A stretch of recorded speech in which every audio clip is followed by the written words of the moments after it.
자존감이 굉장히 중요합니다. 이 자존감이라는 이 단어를 여러분 잘 이해를 해야 되는데요. 이 자존감이라는 것은 감정이 아닙니다. 자존감 그랬으니까 우리가 감정이라고 생각하는데 자존감은 우리의 감정이 아니라 생각입니다. 내 자신을 어떻게 바라보느냐, 내가 나를 어떻게 생각하느냐, 내가 나를 생각할 때 나를 존중할 수 있느냐, 이것이 이 자존감이라는 겁니다. 이 자존감 영어가 이스팀이라는 단어를 쓰는데요. 그 이스팀이라는 이 단어는 존중하다 라는 그런 뜻이에요. 그리고 이스팀이라는 것은 영어 단어 estimate 한다 그러잖아요. 그죠? 그거와 동일한 어원입니다. 그래서 자기 자신을 어떻게 평가하느냐, 그것이 자존감이에요. 자존감은 높으면 높을수록 좋습니다. 그런데 많은 사람들이 자존감이 낮은 상태로 그렇게 살아갈 때가 많이 있다라는 거예요. 이 자존감의 형성은 어느 날 갑자기 생기지는 건 아닙니다. 이 자존감은 먼지가 조금씩 차곡차곡 쌓이는 것처럼 우리가 평생 동안 쌓아오는 거예요. 하나씩 쌓입니다. 그런데 이 자존감이라는 것, 자기를 어떻게 생각하느냐라는 이 자존감은 우리가 날마다 거울을 보잖아요. 우리의 눈에 이 구조가 자기 자신을 볼 수 있도록 안으로 향하는 것이 아니라 바깥을 향하여 존재하고 있기 때문에 우리는 우리 자신을 볼 수가 없습니다. 그래서 우리는 거울을 봐야지만이 우리 자신이 어떠한지를 알 수가 있는 거예요. 그래서 거울을 매일매일 우리가 바라봅니다. 아주 어렸을 때부터 지금까지 우리는 거울을 통하여서 내가 어떤 사람인지, 거울에 비춰진 나 자신과 관계 속에서 내 자신을 알아가게 된다는 겁니다. 어렸을 때부터 거울을 보면서 여러분들은 내 자신을 어떻게 평가했습니까? 참 못생겼네. 어떻게 저럴 수가 있을까? 나는 참 못났어. 거울을 보면서, 거울에 비춰진 나를 보면서 내가 그렇게 평가를 했습니까? 그렇다면 내 자신이 높은 자존감 속에서 살아가는 것이 아니라 낮은 자존감 속에서 살아갑니다. 역으로 거울을 볼 때마다 야, 오늘 좀 괜찮네, 오늘은 볼만하네, 참 예쁘네, 멋지네 라고 거울 속에 있는 나 자신을 내가 스스로 평가했을 때, 긍정적인 평가를 하면 긍정적인 자존감이 쌓이기 시작합니다. 만약 나쁜 자존감, 낮은 자존감 속에서 살아갈 때 우리는 나 자신을 존중하고 사랑할 수 없기 때문에 상대방을 바라볼 때도 존중해지지 않습니다. 내 자신을 존중하지 않으면 상대방을 존중하지 않아요. 상대방은 나의 거울입니다. 내가 그 상대방에게 어떻게 대하느냐는 고스란히 부메랑처럼 돌아오는 겁니다. 그것이 거울입니다. 내 자신을 어떻게 바라보느냐, 내 자신을 존중하느냐, 내 자신을 사랑하느냐에 따라서 나는 상대방에게 어떻게 대하느냐가 결정됩니다. 그래서 이 자존감은 너무너무 중요해요. 자존감이 낮은 사람은 상대방을 함부로 대합니다. 왜냐하면 내가 존중받을 존재가 아니거든요. 내가 사랑받을 존재가 아니거든요. 그래서 상대방을 바라볼 때 자존감이 낮은 자들은 사랑을 할 수가 없어요. 함부로 대하고요, 함부로 말하고요, 함부로 표정 짓고요. 그러나 내 자신을 사랑하고 존중하는 사람들은 상대방도 얼마든지 존중할 수 있어요. 상대방을 얼마나 사랑할 수 있습니다. 그것이 자존감이라는 거예요. 예수님도 새로운 생명을 얻은 우리들에게 말씀을 주시는데요, 하나님을 사랑하고 이웃을 사랑하는데 이웃을 사랑하는 단서가 하나가 있습니다. 그 단서가 무엇인지 아십니까? 서로 사랑하라. 너 자신을 사랑한 것 같이 사랑하라. 이웃을 어떻게 사랑해요? 그 바탕은 자기 자신을 사랑하는 거예요. 자기 자신을 사랑할 때 이웃을 얼마든지 사랑할 수 있습니다. 그래서 우리는 자존감을 높이는 훈련을 해야 합니다. 거울을 볼 때마다 우리는 자존감을 높여야 하고요, 또한 상대방이 나에게 어떠한 말을 주느냐가 굉장히 중요합니다. 우리는 늘 관계 속에서 내 자신의 가치를 결정하거든요. 상대방이 어렸을 때부터 부모에게, 형제들에게 쟤는 왜 저래 못났어? 왜 저래 형편없어?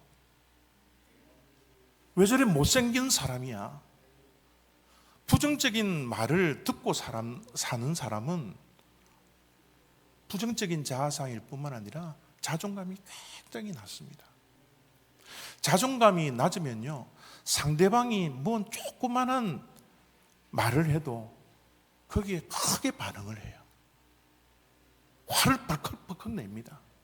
자존감이 낮은 사람들은 그런 인간관계 속에서도 건강하지 못한 인간관계를 가진다라는 거예요.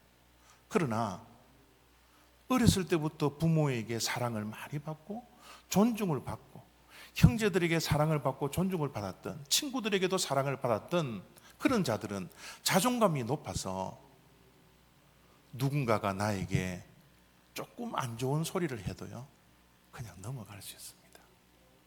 화를 내지 않아도 돼요. 내 자존감이 높으니까. 나는 나를 사랑하니까.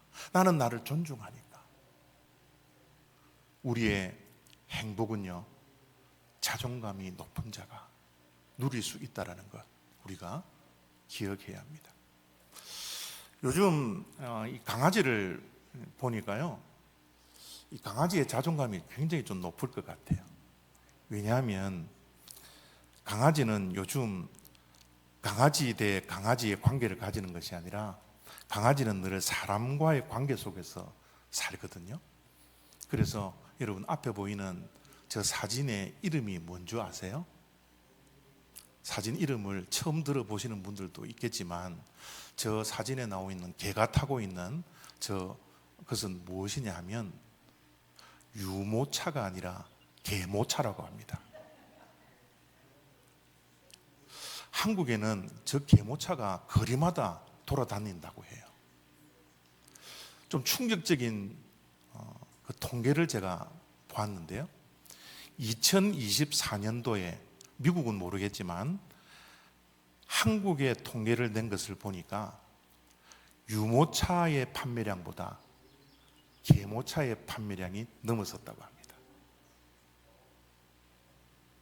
요즘은 누구나가 다 개모차를 끌고 유모차처럼 끌고 다닌다고 해요. 개가 개 취급받지 못하고요, 사람 취급받아요. 개의 자존감은 굉장히 높을 것 같지 않아요? 여러분, 우리가 반려견이라 그렇게 이야기하잖아요. 여러분, 반려는 누구에게 쓰는 말입니까? 나와 평생 동안 함께할 배우자에게 쓰는 말이 반려자입니다. 그런데 요즘은 개를 보고 반려견이라 그래요. 반려라는 것은 사람에게 쓰는 말이지 개에게 쓰는 말이 아닙니다. 그런데 요즘 개를 너무 좋아하고 너무 사랑하다 보니까 반려견이라 그래요. 그럴 뿐만 아니라 개가 죽으면 장례식도 행해줍니다. 유산도 남겨줘요. 심지어 어떤 사람이 있나 그러면요, 개가 죽으면 화장을 해서 집에 모셔놓는 사람도 있다고 합니다.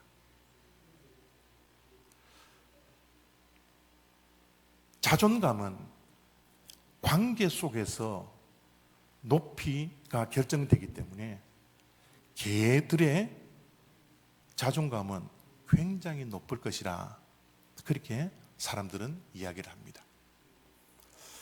요즘 우리 인간들은, 사람들은, 저와 여러분들은 무엇과 관계를 가지고서 살아가느냐 하면 숫자와의 관계예요. 숫자가 나의 자존감을 정해줄 수 있는 기준입니다. 예를 들어 봅니다. 너 연봉 얼마 받아? 숫자입니다. 우리의 자존감이 높아질 때는요, 은행의 잔고 그 숫자가 얼마나 많이 있을 때, 은행의 잔고 숫자가 적을 때 우리 자존감이 떨어져요. 우리의 모든 자존감의 기준이 숫자에 함몰되어져 있다는 겁니다. 또 하나 예를 듭니다. 우리의 자존감은 나이라는 숫자에 함몰되어져 있어요. 나이가 우리의 자존감을 결정할 수 있는 기준이 되어 있는 시대에 우리가 살고 있습니다. 사람들을 만나면 제일 궁금한 게 뭐예요? 나이가 몇인지, 몇 년생인지. 그 나이를 물어서 숫자를 알고 나서 질서를 잡으려고 우리 한국 사람들은 나이에 굉장히 관심을 많이 가집니다. 여러분, 우리가 흔히 이야기하듯이 나이는 숫자에 불과합니다. 물론 나이가 들면 제한되는 것들이 많아요. 우리는 육신을 가진 자이기 때문에 어쩔 수 없는 것 같아요. 그러나 이 나이에 따라서 자존감이 높아졌다가 낮아져서는 안 됩니다. 내가 나이가 들어서 이건 못해요, 저건 못해요, 아이고 나는 그거 안 됩니다, 이런 자존감이 나이의 기준에 따라서 생겨지면 안 됩니다. 우리의 기준은, 자존감의 기준은 숫자가 아니라 뭐예요? 하나님과의 관계 속에서 나옵니다. 환경이 우리의 자존감을 결정짓는 기준이 아니라 숫자가 우리의 자존감을 높여주고 낮춰지는 기준점이 아니라 우리의 자존감은 철저하게 하나님과의 관계 속에서 가져야 합니다. 이 자존감은 하나님과의 사랑의 관계, 하나님과의 깊은 친밀한 가운데 하나님의 말씀을 통해서 들려졌던 영적인 거울 앞에서 보았던 내 자신의 실체, 내가 누구인지 하나님의 말씀 속에서 확인될 때 세상이 주는 숫자로 이루어지는 그 자존감이 아니라, 남들이 이야기해 줬던 잘못된 자존감이 아니라, 나를 만드시고 나를 창조하신 가장 정확한 하나님의 말씀, 하나님이 나를 어떻게 보느냐에 따라 우리의 자존감이 결정된다는 것을 우리가 이 시간 기억하셔야 합니다. 하나님의 말씀을 보고 하나님의 말씀을 대하고 내 자신이 누구인지, 하나님이 나를 어떻게 생각하는지를 우리가 분명히 알 때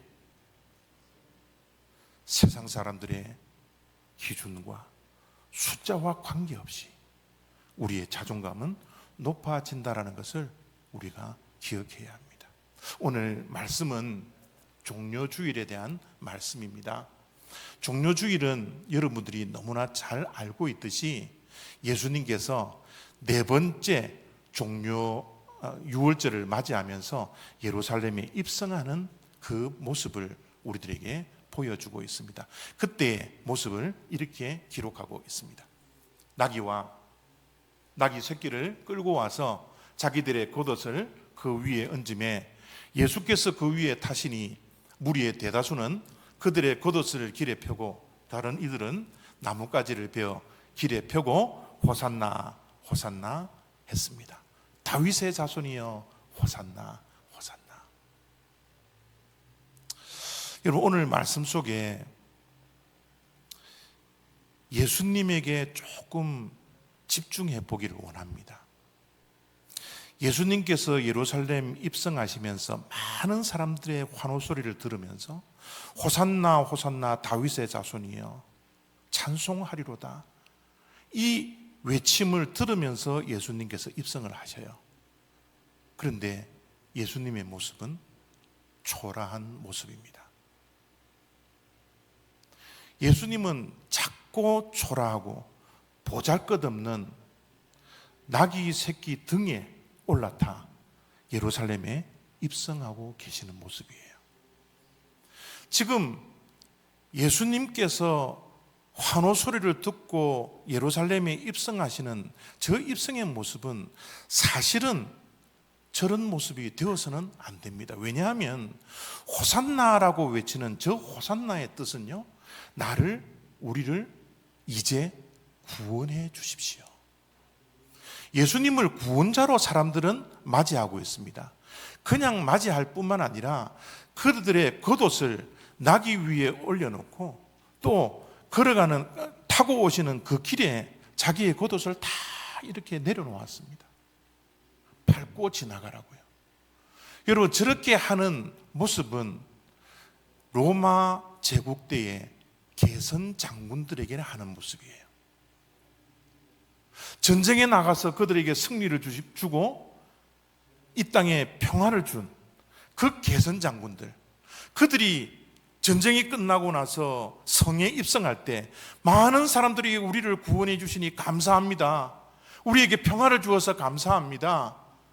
우리가 옷을 벗어서 당신을 환영합니다. 우리의 왕이시여, 개선 장군이시여 라고 환호하며 그 개선 장군을 맞이할 때의 모습입니다. 정말 이런 모습이라면 예수님이 나귀 새끼를 타고 오셔서는 안 돼요. 백마를 타고 오시든지요, 로마 장군의 개선 장군처럼 금이 둘러져 있는 마차를 타고 힘을 주면서 그 환호에 대답하면서 힘차게 어깨에 힘을 주고 백마를 타고 들어오셔야 됩니다. 그런데 예수님은 그러지 않았어요. 예수님은 작고 초라하고 보잘것없는 나귀 새끼를 타고 오셨던 것이죠. 나귀 새끼에 올라탄 예수님의 자존감은 어떠하셨을까? 지금 예수님을 향하여서 수많은 군중들이 예수님에게 환호합니다. 우리를 구원해 주십시오. 우리의 구원자이시여, 우리의 왕이시여, 다윗의 자손이여, 우리가 기다렸던 그 메시아시여, 호산나 호산나 찬송합니다. 여러분, 예수님께서 그 환호 소리를 듣고 자존감이 올라가셨을까요? 지금 개선 장군처럼 그를 대하고 있는 그 수많은 군중들의 그 환호 소리를 듣고 예수님이 자존감이 높아서 우쭐우쭐거리면서 나귀 새끼를 타고 예루살렘에 입성하셨을까요? 그렇다고 생각하십니까? 군중들은 몇 시간 지난 후에 돌변합니다. 그렇게 예수님을 찬송하고 다윗의 자손이여, 우리를 지금 구원해 주십시오, 호산나 호산나, 종려나무를 꺾어서 그렇게 흔들며 환영했던 그 무리들이 예수님을 향하여 빌라도 앞에서 저를 십자가에 못 박혀 죽어주십시오, 십자가에 못 박으소서, 십자가에 못 박으소서. 그들은 돌변합니다. 예수님께서 인기가 좋아 사람들의 그 환호 속에 입성하실 때 자존감이 그 소리를 듣고 높아졌다면, 예수님을 십자가에 못 박으라는 그 소리를 들었는 저 순간은 예수님의 자존감이 내려가셨을까요? 예수님 앞에 모여들었던 그 수많은 그 군중들의 수를 세우면서, 이 정도 모였으니 내 자존감이 높아져야지 라고 하며 자존감이 높아졌을까요? 많은 사람들이 가지를 꺾고 옷을 거리에 깔며 환호했던 그 무리들을 보면서, 그 무리의 숫자를 보면서 예수님이 자존감이 높아졌을까요? 예수님을 못 박으라고 못 박으로 소리치는 그 사람들의 수를 세면서 예수님의 자존감이 내려가셨을까요? 예수님은 곧이어 십자가에 못 박히십니다. 십자가에 못 박히기 전 수많은 사람들에게 수치를 당합니다. 조롱당합니다. 채찍 맞습니다. 피를 흘립니다. 살이 찢깁니다. 저 무거운 십자가를 들고 돌로 쌓기를 800m나 되는 1km나 되는 그 거리를 그 무거운 십자가를 메고 질질 끌리다시피 그냥 피 흘리시면서 걸어가십니다. 그럴 때 예수님의 자존감은 어떠했을까요? 나는 왜 이것밖에 되지 않느냐고, 왜 내가 이 꼴을 당해야 되느냐고, 내가 왜 이 땅에 내려와서 십자가를 져야 하느냐고 자존감이 내려가셨을까요? 여러분들은 예수님의 자존감을, 이 종려 주일을 맞이하여 예루살렘에 입성하시는 그 예수님을 바라보면서 어떤 상상을 하십니까? 예수님께서 지금 가지고 있던 자존감이 어떠했는지 오늘 본문 말씀에는 우리가 이렇게 말씀을 통하여 확인할 수 있습니다. 이는 선지자를 통하여 하신 말씀을 이루려 하심이라.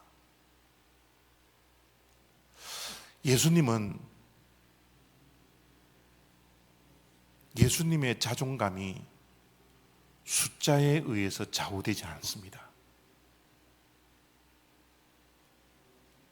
모여들었던 사람이 예수님에게 환호하는 것과 예수님을 십자가에 못 박으라는 그 음성에, 그 환호 소리에 예수님의 자존감이 결정되지 않습니다. 왜냐하면요, 예수님은 종려나무를 꺾고 환호하는 그 예루살렘 입성하는 그 순간이 즉흥적이 아니라, 순간적으로 생각해냈던 아이디어가 아니라 하나님께서 스가랴 말씀 속에 예언하셨던 그 말씀을 이루기 위하여 그렇게 하셨기 때문이에요. 지금 예수님의 발걸음은 사람들의 인기를 얻으려고 하는 것이 아니라, 사람들의 숫자를 모으려고 하는 것이 아니라, 사람들에게 칭찬받으려고 하는 것이 아니라, 모든 발걸음은 하나님의 말씀을 이루기 위해서, 하나님의 말씀을 성취하기 위하여 그 발걸음을 걸어가셨기 때문에 사람들의 시선, 사람들의 인기, 사람들의 숫자, 거기에 예수님은 함몰되지 않아요. 그 말씀에 이루려고 했던 말씀이 어떻게 기록되어져 있습니까?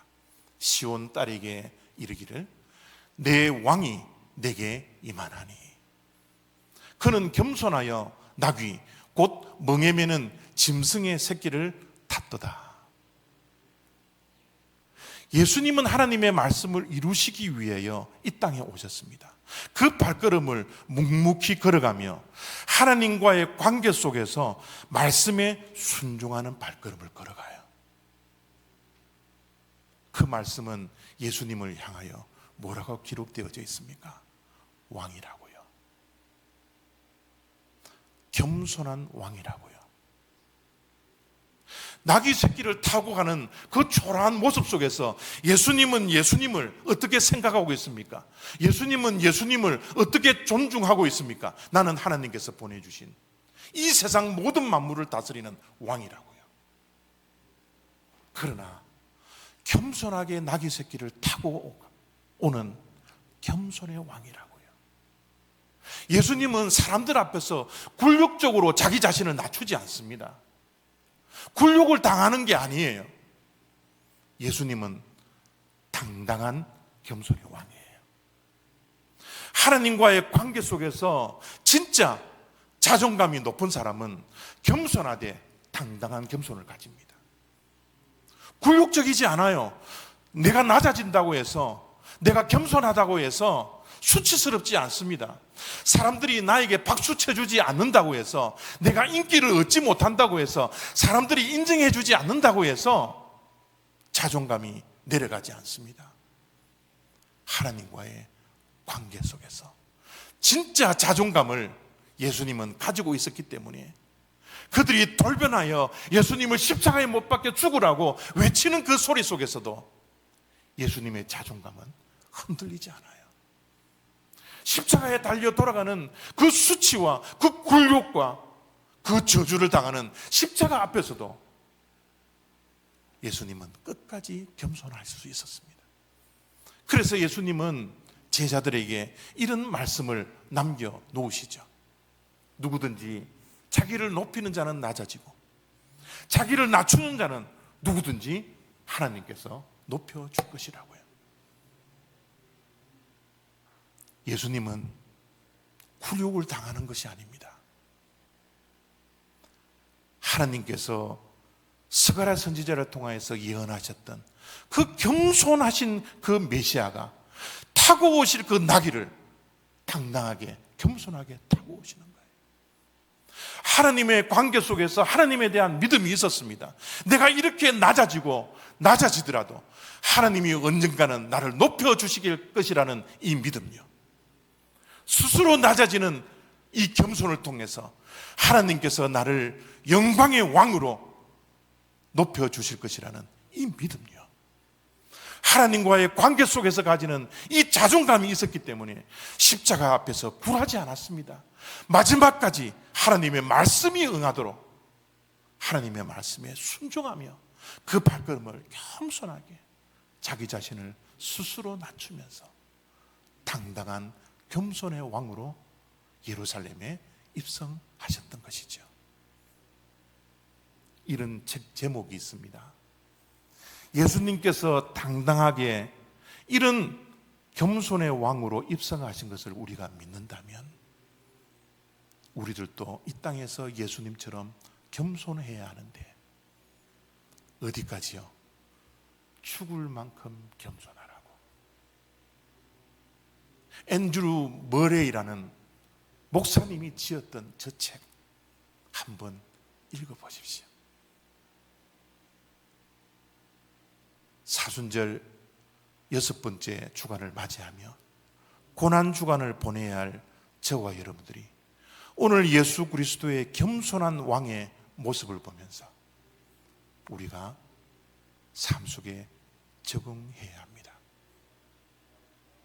이번 일주일 동안 낮아지십시오. 죽을 만큼 낮아지십시오. 당당하게 겸손해지십시오. 그리고 앞에 있는 상대방을 높여주십시오. 내 자신이 낮아진다고 해서 낮아지는 것이 아니라 하나님께서 나를 보시고 우리를 높여주실 것입니다. 이 말씀을 가슴에 품고 이번 일주일 동안은 남을 높이고 나를 낮추는 그런 삶의 실천, 죽을 만큼 낮아지고 겸손해지는 그런 일주일을 보내는 저와 여러분 다 되시기를 부탁드립니다. 기도하겠습니다.